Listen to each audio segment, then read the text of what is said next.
Assalamualaikum warahmatullahi wabarakatuh.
Melalui Proklamasi Kemerdekaan 17 Agustus 1945, Indonesia baru mendapatkan kemerdekaan secara de facto, namun belum mendapatkan pengakuan secara de jure atau secara hukum. Hal tersebut tidak menghentikan niatan bangsa Indonesia untuk terus berusaha merdeka sepenuhnya, antara lain dengan cara menjalin hubungan kerjasama secara baik dengan negara-negara lain yang sudah merdeka, khususnya di wilayah Asia dan Afrika. Mesir menjadi negara pertama yang mengakui kemerdekaan Indonesia. Pengakuan Mesir tersebut menambah semangat bangsa kita untuk terus memperjuangkan kemerdekaan yang telah lama diproklamasikan. 1. Pengertian kerjasama bilateral. Apakah ada negara di dunia ini yang tidak melakukan kerjasama dengan negara lain? Semua negara tentu saling mendukung satu dengan lainnya, khususnya menjalin kerjasama dalam berbagai bidang seperti ekonomi, politik, budaya, pertahanan dan keamanan, dan sebagainya. Dengan demikian, setiap negara pasti menjalin hubungan kerjasama dengan negara lain di dunia untuk memenuhi kebutuhan negaranya sendiri. Secara bahasa, bilateral memiliki makna yaitu dari dua belah pihak atau antara dua pihak. Kerjasama bilateral atau juga disebut bipartite treaty merupakan suatu perjanjian kerjasama yang dilakukan oleh suatu negara dengan negara lain untuk membangun sebuah kesepakatan bersama dalam berbagai bidang. Kerjasama bilateral ini akan saling menguntungkan kedua negara. Mengapa demikian? Hal itu disebabkan setiap negara memiliki kebutuhan yang berbeda-beda, sehingga ketika kerjasama bilateral dilaksanakan dapat memenuhi kebutuhan tersebut dan saling melengkapi. Dalam melakukan kerjasama bilateral, setidaknya terdapat beberapa hal yang melatar belakangi kerjasama tersebut. Di antaranya yaitu yang pertama, kepentingan nasional yang berbeda. Kedua, perdamaian di kawasan. Ketiga, kesejahteraan ekonomi nasional. Keempat, perbedaan sumber daya alam. Kelima, perbedaan ilmu pengetahuan dan teknologi. Dan yang keenam, perbedaan ideologi. Bentuk kerjasama bilateral Indonesia. Saat ini Indonesia menjalin hubungan bilateral dengan lebih dari 160 negara di banyak kawasan, baik di kawasan regional yaitu Asia Tenggara, Timur Tengah, Asia Pasifik, Eropa Barat, hingga Afrika. Bentuk-bentuk kerjasama yang dilakukan oleh pemerintahan Indonesia diantaranya yaitu kerjasama di bidang politik, kerjasama di bidang ekonomi, kerjasama di bidang pendidikan, kerjasama di bidang sosial budaya, selanjutnya kerjasama di bidang pariwisata, kerjasama di bidang pertahanan, kesehatan, hukum, keagamaan, dan lingkungan. Menurut Kementerian Luar Negeri Republik Indonesia 2020, jalinan hubungan kerjasama bilateral ini di berbagai bidang sebanyak 2.671. Kerjasama pemerintah Indonesia dengan berbagai negara tersebut dilakukan dengan menjunjung prinsip persamaan kedudukan, saling menguntungkan dan memperhatikan baik hukum nasional maupun hukum internasional yang berlaku. Tata cara membangun perjanjian internasional tersebut diatur berdasarkan Undang-Undang Nomor 24 Tahun 2000 dengan mengikuti beberapa tahapan. Yang pertama, penjajakan merupakan tahap awal yang dilakukan oleh kedua belah pihak yang berunding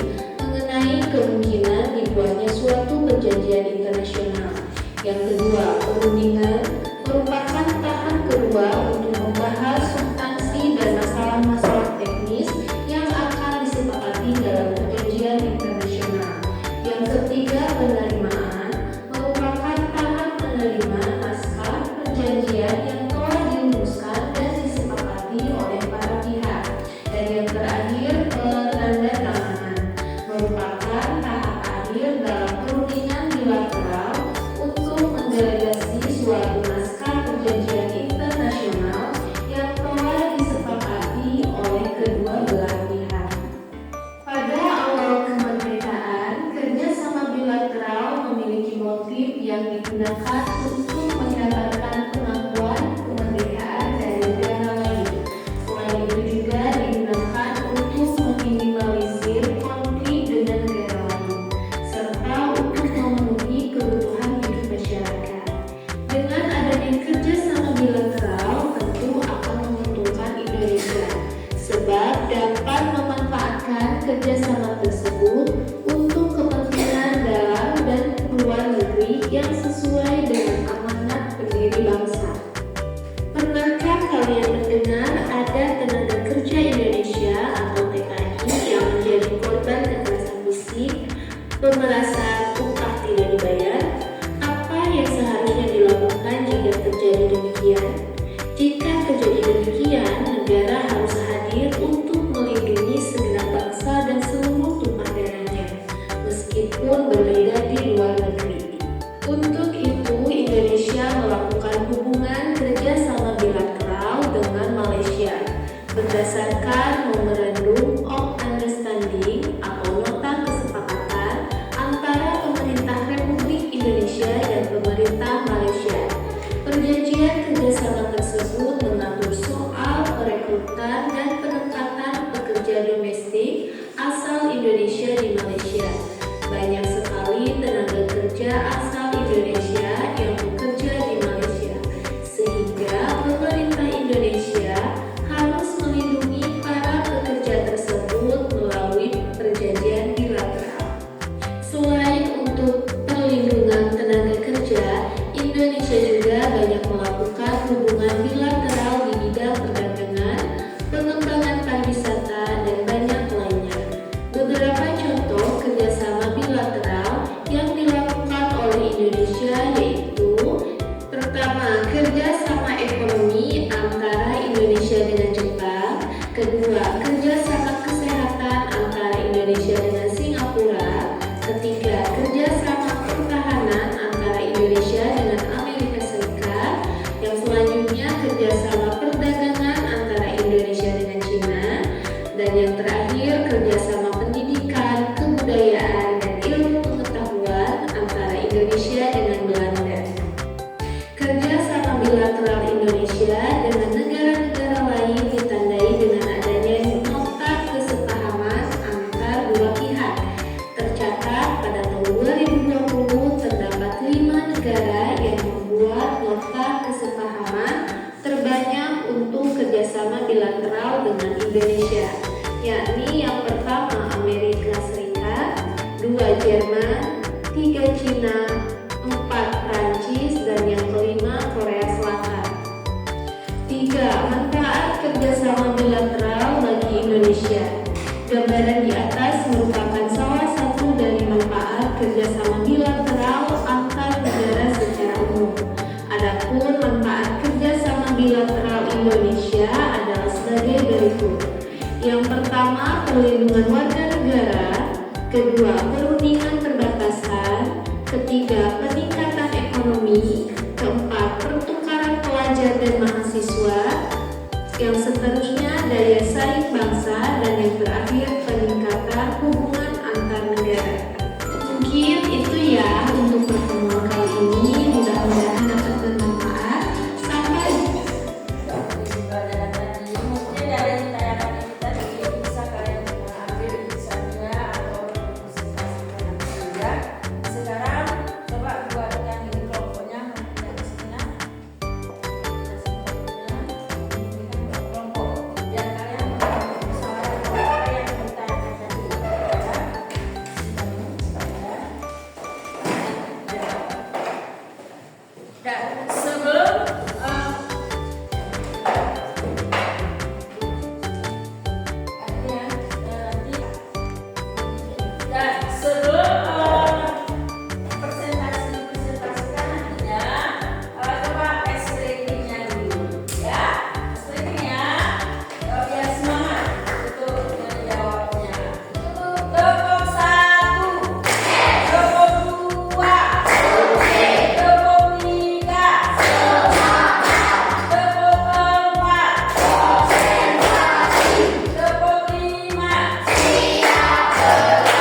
Sudah siap? Sudah. Kalau sudah siap, coba kelompok mana dulu yang mempresentasikan yang oke, silakan kelompok kita. Ya, tiga ya. Assalamualaikum warahmatullahi wabarakatuh. Saya Nazwa Diana, perwakilan dari kelompok 3 yang mengintegrasikan hasil pengamatan kami, yaitu tentang manfaat kerjasama bilateral adalah sebagai berikut: perlindungan warga negara, B. Perlindungan kebebasan, C. Peningkatan ekonomi, D. Pertukaran pelajar dan mahasiswa, D. Daya saing bangsa, dan M. Peningkatan hubungan antar negara. Oke, terima kasih. Semangat kelompok Abi, kelompok 3. Kelompok yang lain, mungkin kelompok 1. Silakan. Assalamualaikum warahmatullahi wabarakatuh. Waalaikumsalam warahmatullahi wabarakatuh. Saya Fauzia berasal dari kelompok 1 yang mempresentasikan hasil diskusi kami. Bentuk kerjasama bilateral Indonesia: A. Kerjasama di bidang politik, B. Kerjasama di bidang ekonomi. Assalamualaikum warahmatullahi wabarakatuh. Waalaikumsalam warahmatullahi wabarakatuh. Bagus sekali untuk kelompok 1. Tepuk tangan dulu. Coba untuk kelompok 4. Ya, kelompok 4 silakan dibacakan. Dulu aja. Nggak sebut nggak apa-apa.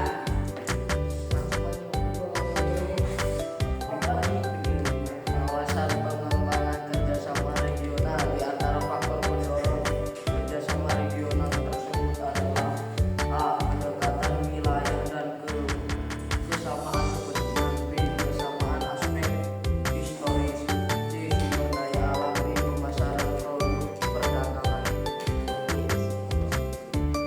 Ya, terima kasih untuk kelompok 4. Kasih semangat untuk kelompok 4. Sekarang untuk kelompok berapa nih? Kelompok 2. Silakan kelompok 2. Warahmatullahi wabarakatuh. Satu, pengertian kerjasama bilateral. Kerjasama bilateral merupakan bagian dari perjanjian internasional yang ditentukan oleh Konvensi Wina pada tahun 1969 yang mengatur mengenai hukum perjanjian.